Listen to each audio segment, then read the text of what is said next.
Hey, don't smash that piggy bank for a few extra dollars. Watch us instead. Welcome to the Megabucks world of personal finance presented by the Standard Deviants and the Standard Deviants Brain Gang, including Richard I. Alpert, financial columnist and president of Target Investment Services. And 10 top personal finance tips from Robert Goodman, senior economic advisor for Putnam Investments. And to help us on our journey, we've enlisted the aid of an all-American family, the Rickenbackers. Frankly, their finances are a mess. So, here we go. Part 1. What is personal finance? No matter who you are or where you are in life, you've got finances to deal with, personal finances. Now, how you deal with those personal finances will determine a lot about the quality of your life, especially as time goes on. You see, managing your personal finances is a lifelong process, and the sooner you get started, the better off you'll be. But no matter what age you are, there's no time like the present to take stock of your financial situation. So let's get right into the thick of it. We'll show you 7 steps to help you gain control of your financial future. We'll call them 7 steps designed to help you gain control of your financial future. The 7 steps are dreaming, setting goals, financial planning, budgeting, saving, investing, and portfolio strategy review. Part 2. Dreaming and setting goals. Since our first 2 steps, dreaming and setting goals, are so closely related, we'll look at them together. Dreaming can be a fun activity, or a nightmare, depending on how you approach it. Actually, dreaming is a very important step in the financial planning process. Dreaming allows us to work out unresolved issues from grade school, visit places we've read about but can't pronounce, and visualize what we'd like our future to be like, either next week or 30 years from now. Do you want a new home? A hot sports car, sports utility vehicle, a college education for your children? At any rate, you'll never make your dreams a reality unless you take the second step, which is setting goals. Once you have that dream, you have to set specific goals to achieve it.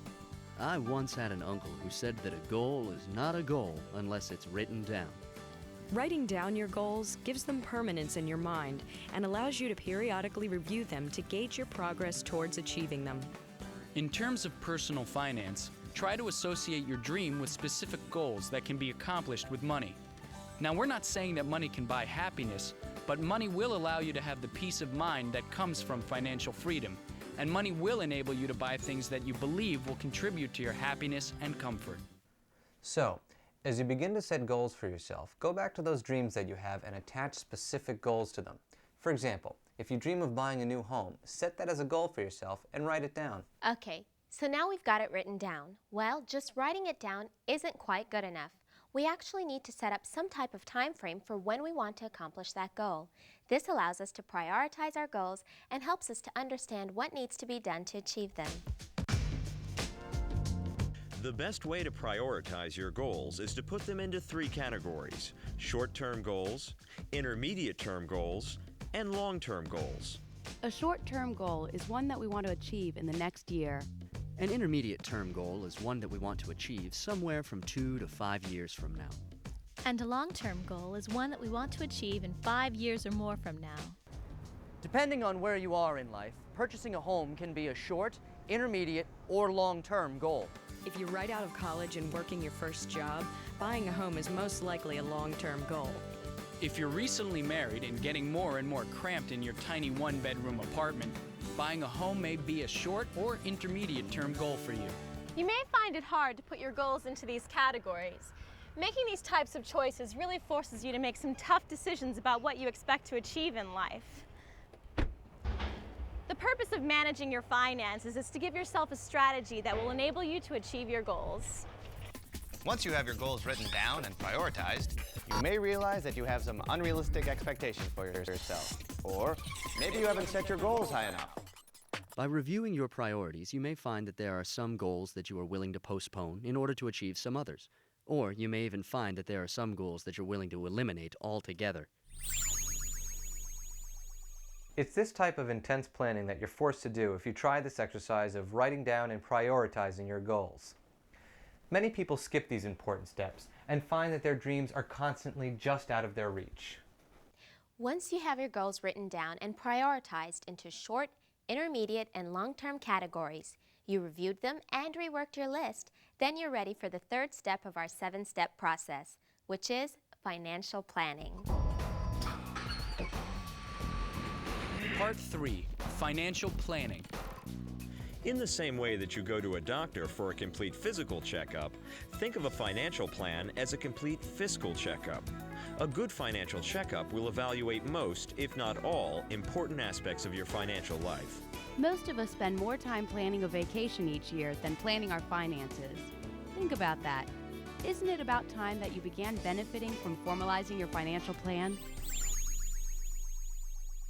Once you're convinced that a financial plan will help you achieve your financial goals, you need to decide what kind of financial plan is best for you.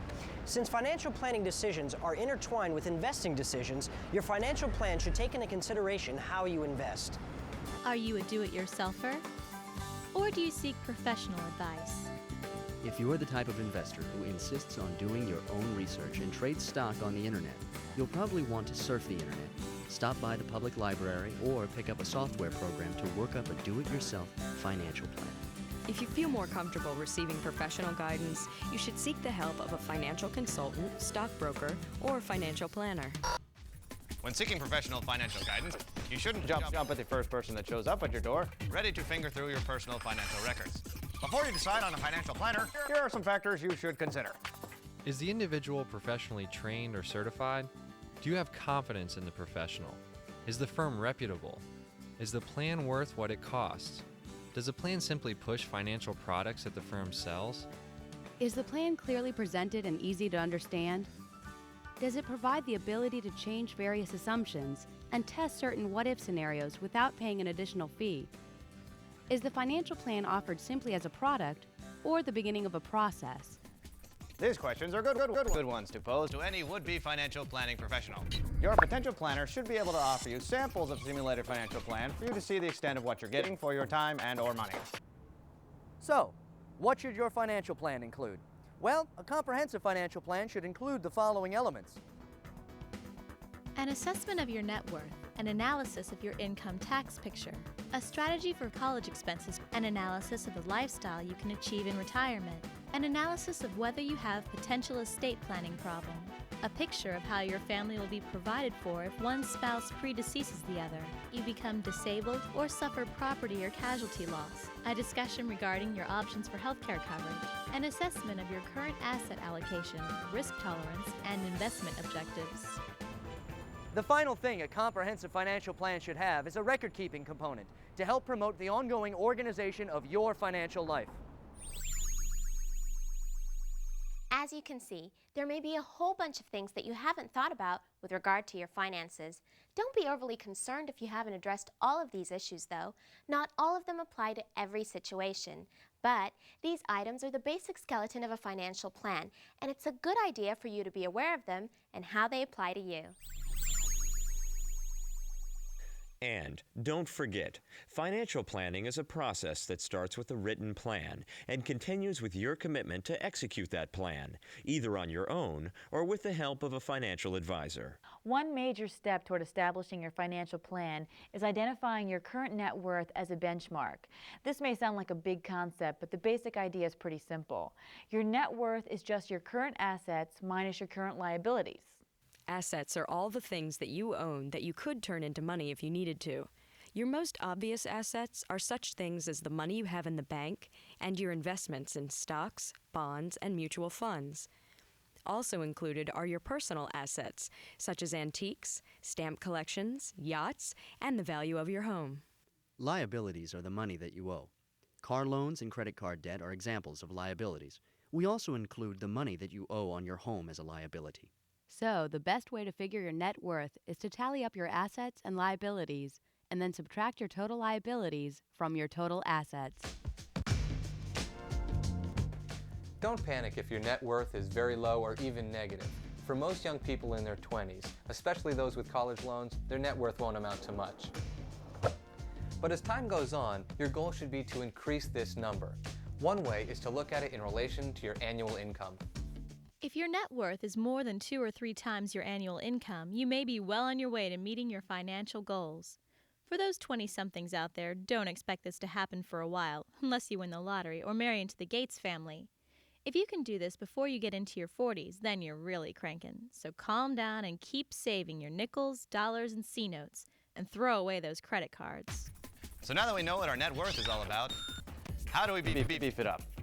Well, the best place to begin is at the source, our flow of money. Guess what that means? It's time for the fourth step designed to help you gain control of your financial future. Part 4, budgeting. Most of us bristle at the very mention of budgeting. We associate budgeting with restraining our expenditures. However, budgeting should be thought of as the part of the financial planning process that'll help us create a balance between the lifestyle we want today and the goals we want to achieve tomorrow. Budgeting allows us to see where our money is going each month. If you don't keep a monthly budget, you probably have no idea where all your money goes each month. After your obvious monthly expenses like rent and your utility bills, there's a lot of money that falls through the cracks. Try this as an experiment. For 1 month, keep track of every penny you spend, from 50 cents for a soda to $10 for lunch to $13 for the bully at the office to a $150 night out on the town. It's all those little spontaneous expenses that add up. If you do this faithfully for a month, you'll be surprised at how much money you spend on unnecessary things. To combat this trickle of lost money, you need to create a monthly budget, and you need to stick to it. Successful budgeting is all about discipline, so if you don't have any discipline when it comes to spending, it's time to get some, and you're going to like it. A simple budget's a good place to start. To design a simple budget for your household, you need to project your income and expenses over the course of a month. Next, determine what your fixed expenses are. You know, things that you incur on a regular basis, such as a mortgage or rent payment, utilities, telephone, insurance, food, auto expense, loan payment, contributions to 401k or other retirement accounts, etc. Give each of these a separate column on your budget and write the amount you pay for each. For expenses that vary, choose an amount that is slightly higher than you normally spend each month. For example, if your phone bill is usually around $60 to $70 a month, then allocate $75 for phone expense. You'll see why we do this in a second. Hopefully at this point we haven't used up all of our money. If we have, then we're in big trouble because we still have some expenses to keep track of, like our discretionary spending, you know, the fun stuff. Discretionary spending is the money we spend on a non-recurring basis. Discretionary expenses are difficult to track and may be more difficult to anticipate. However, these are the expenses that you may have more control over in the short term. On our budget, discretionary spending would be things like entertainment, sporting events, snacks, eating out, and new golf clubs. We give each major discretionary spending item a column in our budget and estimate an amount that is slightly higher than you normally spend each month. Now that we've got our expenses set up, let's see how the budget actually works. The best way to think about budgeting is to visualize our income in a box. As we earn money, we put it into the box. Once you decide how much your after-tax income is, write that down in the box. Now let's start pulling money out of the box for each category in our budget. First, we need to pay for all of our fixed expenses, because there's not much we can do about them in the short term, but pay them. Then we can start paying for our discretionary expenses. As we do this, one of three things will happen. We'll end up with money left over, we'll break even, or we'll run out of money before everything is paid for. If you find yourself in the first category, then you can add another column to your budget. It's called savings, and you should put your extra money there instead of blowing it on caviar or an extravagant vacation. If you find yourself in the second category, breaking even, then you're in a rut. It's called living paycheck to paycheck, and it's not a fun place to be. If you find yourself in the last category, falling short, then you can also add another column to your budget. It's called credit card debt, and it's evil. Stay away from it if at all possible. So, if you find yourself on the short end of one of these categories, what do? Well, the first thing to do is to reevaluate your budget. Look closely at your discretionary spending and try to trim it down. Remember, we can't always do much to lower our fixed expenses, so we got to work with what we can control on the short term, our discretionary spending. We'll look at this in more detail in a minute. Now, let's talk about the way to use our budget to help us save money. Remember earlier when we said to slightly overestimate in those categories that were not fixed? Well, here's why we did that. Each category gives us an opportunity to save money. If we don't spend all the money we budgeted for a given category, we can save it and pass it on to the next month in that same category. This gives us a greater cushion and prevents us from having to borrow from another category or use credit. Saving in each category is a great way to make your budget an active tool in managing your finances. Try to make it a goal to save a little each month in those categories that you have control over. Once you've done this, then you've pulled back the reins and gained control over your budget. Once you've mastered the basic concepts of simple budgeting, there are a few more issues to consider before moving on. Your budget should consider how much you need to set aside for scheduled future purchases, investments for your future needs, as well as emergencies, perhaps 3 to 6 months out. Also, if you're in debt, you should find out whether you can manage your debt at less cost through such techniques as debt consolidation at a lower interest rate or tax-deductible home equity loan. If you have a mortgage, find out if refinancing makes economic sense. Well, that about does it for budgeting. Just remember that a budget is useless to you unless you have the discipline to follow it. Now, let's move on to the 5th step designed to help you gain control of your financial future: saving. Part 5. Saving. Well, a penny saved is a penny earned, right? Well, not exactly. A penny saved can grow to have a value greater than a penny when invested properly. Of course, one thing's for sure, a penny spent is a penny spent. Let's talk about saving and how we can grow our fortunes through the power of compounding. In 1996, Americans saved only about 5% of their disposable personal income. Compare this to 11.6% per household for the United Kingdom and Germany, 12.8% for France, and 11.9% for Japan. That's quite a startling statistic. Now check this out.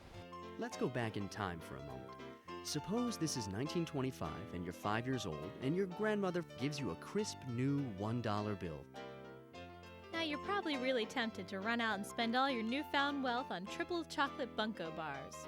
You could do that, but you wouldn't have much to show for it in a few days' time. Now suppose you were a bit of a prodigy as a 5-year-old, and you took that dollar and invested it in a certain combination of small cap stocks, and just left it there to simmer for the next 70 years or so. If you cash that investment in today, you'd have a grand total somewhere in the neighborhood of $5,000. Not too bad, huh? Sure beats Tutake and a bunch of old Bunko bar wrappers.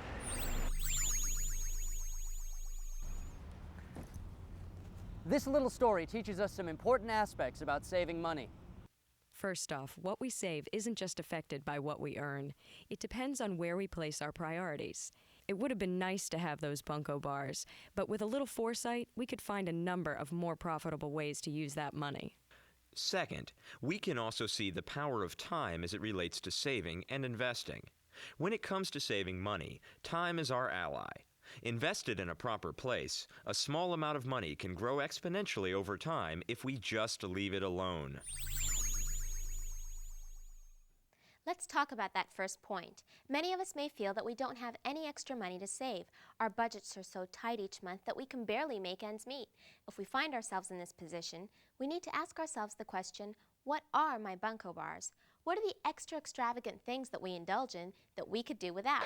What about a nice steaming cup of Super Frappa Mocha Java Latte?